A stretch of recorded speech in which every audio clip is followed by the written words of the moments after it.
So hello you guys and welcome back to my channel. So in continuation with the season 8 kind of talks, I want to talk a little bit about relationships in The Walking Dead.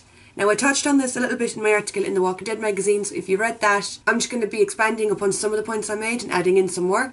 So to be honest, in The Walking Dead we've kind of learned that you can't go it alone. You can't survive alone, it's not going to work, shit happens, you gotta be with people and trust people. When it comes to romantic relationships, we've kind of been shown that they don't last.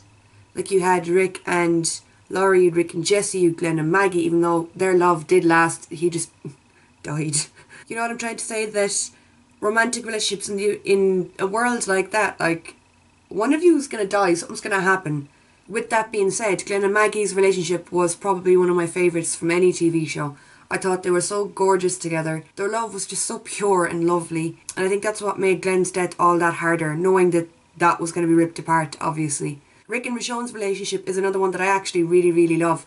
I've said it before, I feel like the power balance between them is completely equal. They're both independent, and as standalone characters, they are strong enough. They don't need the other person to kind of strengthen their character in terms of the show. But together, it just works. Because they're so similar, because they've both experienced such fucking loss, and because they both learned how to kind of retreat inwards and keep everything to themselves and bottle everything up, I feel like they really can connect with each other.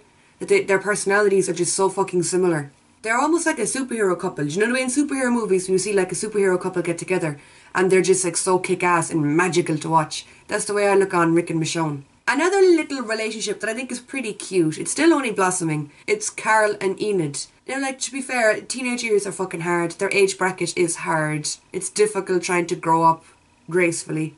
And they're both doing it in the fucking apocalypse. Now, whatever little relationship they have gone on together, it does make you wonder, is it out of convenience or is it because they genuinely really do like each other? I mean, they're both around the same age, they're both in the same area as each other, they've both experienced loss again, they've both lost parents, or a parent in Carl's case. It just kind of makes you wonder, are they actually into each other or does it just seem right to them? But that scene where they're rollerblading down the road together, that was so fucking cute.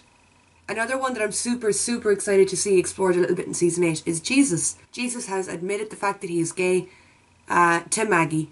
So I'm wondering, are we going to see him get with someone? Are we going to see him strike up a relationship with somebody? Now, I'm always one to say that we don't need to see a relationship. You know, that a relationship doesn't make a character. And I do agree with that. But I feel like it would be really cool to have some representation, you know, from Jesus on the show. He is such an interesting fucking character. He is a little fireball. A little firecracker. He's such a little ball of energy and he's so funny and witty. I would just love to see him with someone. Speaking of representation, I can't believe I forgot fucking Eric and Aaron. Their relationship is just so normal. You're in an apocalypse, you're dating someone, yeah? They were just sitting in their kitchen making spaghetti, making food, like there wasn't walkers outside, like the world hadn't ended. They were just sitting there, calm as anything, like a regular couple that is not in the apocalypse. And then something I want to touch on a little bit isn't romantic relationships, but it's just friendships, I guess. The most interesting one to me at the moment revolves around Carol. Carol and Morgan struck up this kind of friendship, I suppose, when they both decided, I'm not going to kill, no, killing is bad, and then they both decided, oh, hang on, actually, I'm going to join the war, I'm going to kill.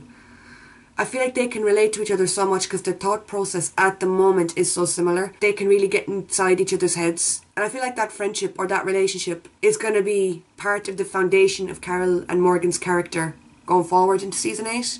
And another one regarding Carol is her relationship with Ezekiel. Now, the first time we saw Ezekiel, everybody was just like, oh my god, him and Carol, everyone was shipping it. And I was like, it's been one episode. I am the type of person, I really need to like warm up to a character and feel like I know them before I start thinking about anything like that. But, you know, Ezekiel and Carol, they do have very similar characteristics, I guess. They do have similar streaks in them. They're both fundamentally like good people. I feel like Ezekiel bemuses Carol and she's kind of fascinated by him and by his theatrics and how he works and stuff. She can't get like, why would you bother doing that, you know? And I think Ezekiel is kind of the same with Carol. He's just kind of confused by her, like, it's like they both are trying to figure out what's going on in the other one's head. There's certain scenes when you can really see that shine through where they're both like transfixed by each other. Now, I don't know if that's going to like be romantic. I don't know. I know him bringing the fruit to her front door. Some people were like, oh, that was romantic. That was like, whatever. I don't know.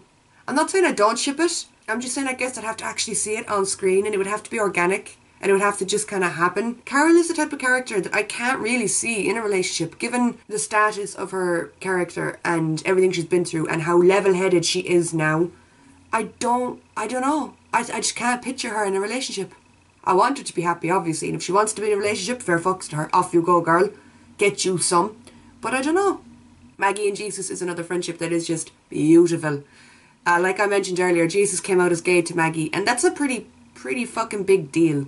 Especially he hadn't known Maggie all that long, so to trust her with something like that and to trust that she wouldn't react negatively was a big step for Jesus. And like you see them interact, and Jesus believed in Maggie before Maggie believed in Maggie. Jesus kind of already in his head had her lined up to be the leader of Hilltop. He knew she was worthy. He knew that she would be the right choice. So to have a friend like that is just there for you and believes in you, it's like, I need to get me a Jesus. But there you guys go. Those are just some of the relationships that I've liked watching so far. I didn't really talk about what I wanted to see of them moving forward, because I guess it's just kind of self-explanatory. But I thought I'd just touch on some of the relationships that I really did like and why I liked them.